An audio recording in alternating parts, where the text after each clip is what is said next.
Bienvenue chers téléspectateurs au journal d'El Watania. Tout de suite, les titres, restez avec nous. Réuni ce jeudi 13 octobre 2016, le Conseil des ministres a examiné et adopté 3 projets de décret.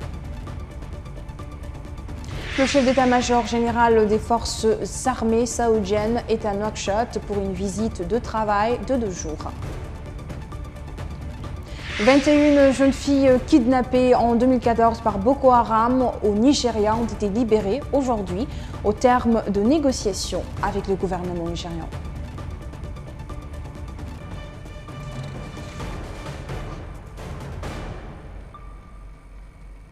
Merci de vous joindre à nous pour ce journal.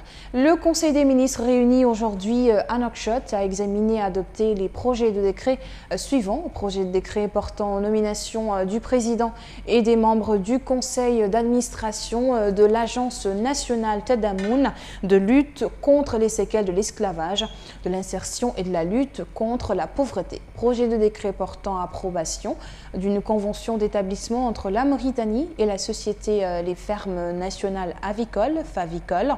La dite société procédera à la réalisation à Nouakchott d'un projet d'infrastructure avicole à une superficie de 50 hectares pour un investissement global de 8 millions de dollars US.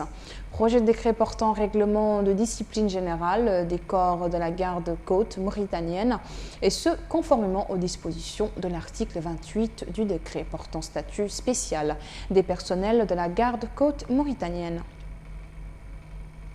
Là, je vous le disais en titre, le chef d'état-major général des forces armées saoudiennes, le général d'armée Abdelrahman Ould Saleh El Bounian, est arrivé ce matin à Nouakchott pour une visite de travail de 2 jours. Le chef d'état-major général des armées, le général de division Mohamed Ould Cheikh Mohamed Ahmed et ambassadeur d'Arabie saoudite en Mauritanie, Eza Ben Dawi Lemteina, a accueilli plutôt à son arrivée à l'aéroport international de Moutouzi à Nouakchott. Une délégation parlementaire mauritanienne présidée par les présidents du Sénat Mohamed El Hassan El Haj et de l'Assemblée nationale Mohamed Ould Boilil a représenté la Mauritanie aux festivités commémorant le 150e anniversaire du début de la vie parlementaire en Égypte. En marge de ces festivités, les présidents du Sénat et de l'Assemblée nationale ont en outre pris part aux travaux des réunions périodiques des parlements arabes et africains sanctionnés par une déclaration dite de Sharm el-Sheikh. Le ministre de l'Intérieur a remis des récépissés de reconnaissance à 2 projets de partis politiques, Nida El Watan, l'appel à la nation, et Ribat El Watan, respectivement dirigés par Daoud Ould Ahmed Aïcha et Saad Ould Louleid. D'autres partis attendent toujours leur autorisation, à l'image du Front progressiste pour le changement que dirige Samba Cham et celui de Rag de Biram Da Abeid. Des rumeurs font état de la participation de 2 formations politiques du Forum national pour la démocratie et l'unité FNDU au dialogue national inclusif en cours. Après un second prolongement, le mouvement pour la refondation de PR dirigé par Kanamidou Baba et le renouveau démocratique RD dirigé par Moustapha Ould Abdelrahman auraient décidé de rejoindre le dialogue national en cours, dont les concertations ont repris sur décision commune des participants afin de maximiser les chances d'optimiser le consensus. Le porte-parole de la majorité au dialogue en cours, Yarba Ould Srir, n'a toutefois pas confirmé ces informations. Voilà, ils étaient une dizaine de médecins généralistes chômeurs ce matin devant les grilles présidentielles pour demander leur intégration à la fonction publique. Les jeunes médecins généralistes organisent pour la 2e fois consécutive un sit-in. Devant le palais présidentiel, un groupe d'une dizaine de médecins. Un reportage de Baba Garnam. Devant le palais présidentiel, un groupe d'une dizaine de médecins généralistes chômeurs ont organisé un sitting pour revendiquer leur droit à l'emploi. L'un des sit-inners déclare que cette action s'inscrit dans la continuité des mouvements de protestation démarré il y a quelques mois de cela. Pour ce médecin généraliste chômeur, l'État doit répondre à leur appel. C'est la deuxième fois que nous venons ici, devant la présidence, pour demander à l'État un recrutement officiel à la fonction publique. Nous sommes des médecins généralistes en chômage depuis plusieurs années. Le ministère de la Santé a voulu nous recruter, sauf 4 médecins. Mais nous le refusons car le pays a besoin de tous les médecins généralistes chômeurs. Ils ont pour la plupart entre 27 et 30 ans et n'ont jamais travaillé, non pas qu'ils ne le veulent pas, mais ils ne le trouvent pas, selon certains sit-iners. Ils protestent contre la négligence et le silence des autorités du pays qui, selon eux, ne veulent rien faire pour régler leurs problèmes. Le Parti du Travail et de l'Unité nationale a tenu cet après-midi une conférence de presse, conférence à laquelle le président Brahim Ould Mohamed Babou a déclaré que son parti est un parti de l'opposition mauritanienne qui a toujours exhorté au dialogue national, seule issue de sortie honorable pour le développement de la Mauritanie. Ould Babou se dit prêt à rejoindre le dialogue national en cours avec la seule condition respect de la Constitution. Ajoutons que le président mauritanien avait juré lors de son investiture de respecter. L'ONG Rim Youth Climate Movement a organisé mardi à l'Institut français de Mauritanie une rencontre pour lancer la communication sur ses activités. L'organisation de jeunes volontaires mauritaniens compte organiser une caravane dite de l'action climatique qui traversera 3 pays, dont la Mauritanie bien sûr, un suivi de Sid Ahmed Beliatou. La RIM Youth Climate Movement a organisé mardi à l'Institut français une rencontre dite après-midi climat pour lancer sa communication sur ses activités. Un événement qui s'inscrit dans le cadre de ce qu'elle appelle Communiquons sur la COP. Il s'agit lors de cette rencontre de faire l'état d'avancement des négociations climatiques Accord de Paris, mais aussi de l'état de la mobilisation citoyenne pour la prochaine COP 22, notamment à travers l'organisation de la caravane dite de l'action climatique en présence de plusieurs experts sur l'environnement.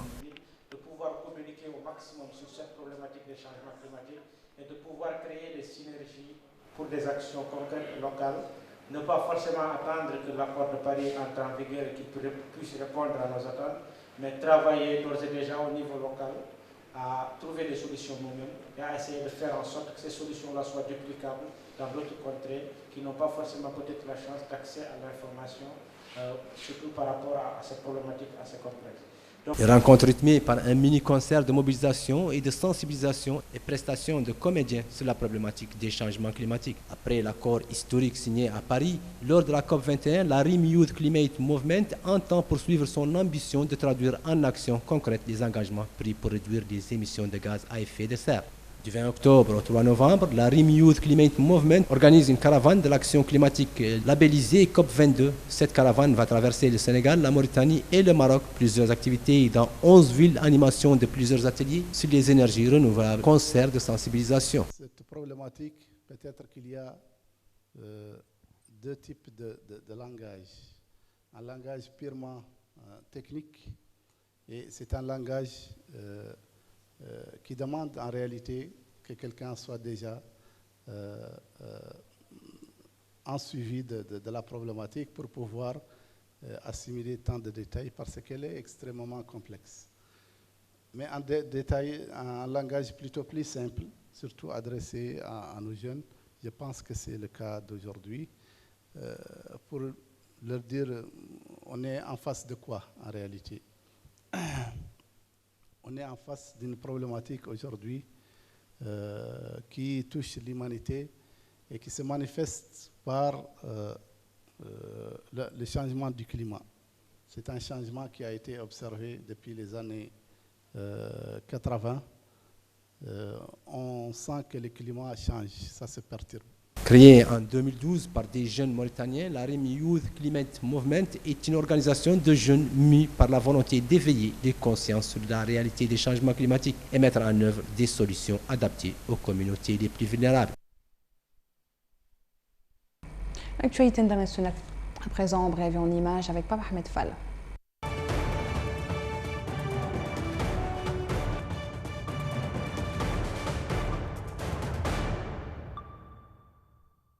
« 21 filles enlevées par Boko Haram il y a 2 ans ont été libérées selon des sources gouvernementales au Nigeria.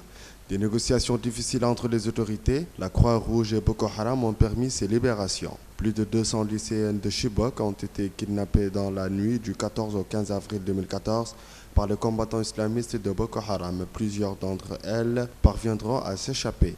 Cet enlèvement de masse a créé une vague d'indignation dans le monde entier, une publicité qui a pu aussi être contre-productive et renforcer Boko Haram. La riposte n'aura pas tardé. Quelques heures après un tir de missile visant un destroyer américain sans l'atteindre, les États-Unis ont bombardé 3 stations radar dans une zone contrôlée par les rebelles Houthis au Yémen. C'est la première fois qu'ils interviennent directement contre les Houthis. Ces derniers, accusés d'être à l'origine de plusieurs tirs de missiles, ces derniers jours sur des bateaux américains stationnés au large du Yémen, continuent de nier toute implication. Jaber El-Bakr, le réfugié syrien de 22 ans arrêté lundi en Allemagne et soupçonné de fomenter un attentat, a été retrouvé mort dans sa cellule de la prison de Leipzig. Il se serait suicidé par pendaison ce mercredi soir, d'après le ministère de la Justice de Saxe. D'après les enquêteurs allemands, Jaber El-Bakr prévoyait de faire exploser une bombe dans un aéroport de Berlin. Son projet d'attentat était suffisamment avancé pour être imminent d'après les autorités.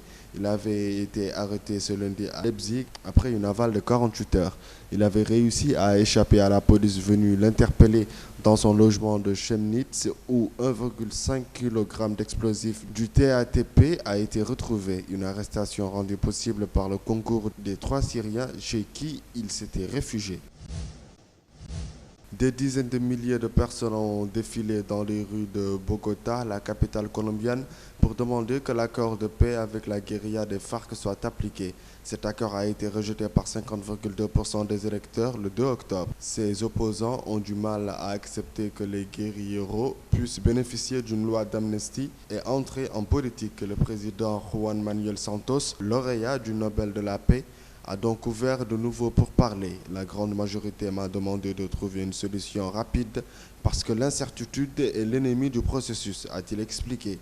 Je continuerai à écouter et à recueillir les inquiétudes pour pouvoir y répondre et pour qu'elles soient discutées à la table des négociations.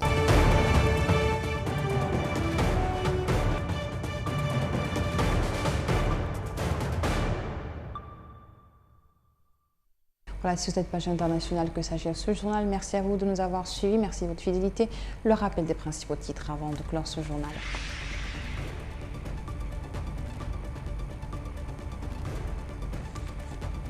Réuni ce jeudi 13 octobre 2016, le Conseil des ministres a examiné et adopté 3 projets de décret. Le chef d'état-major général des forces armées saoudiennes est à Nouakchott pour une visite de travail de 2 jours. À l'international, la direction Nigeria, 21 jeunes filles kidnappées en 2014 par Boko Haram ont été libérées aujourd'hui au terme de négociations avec le gouvernement nigérien.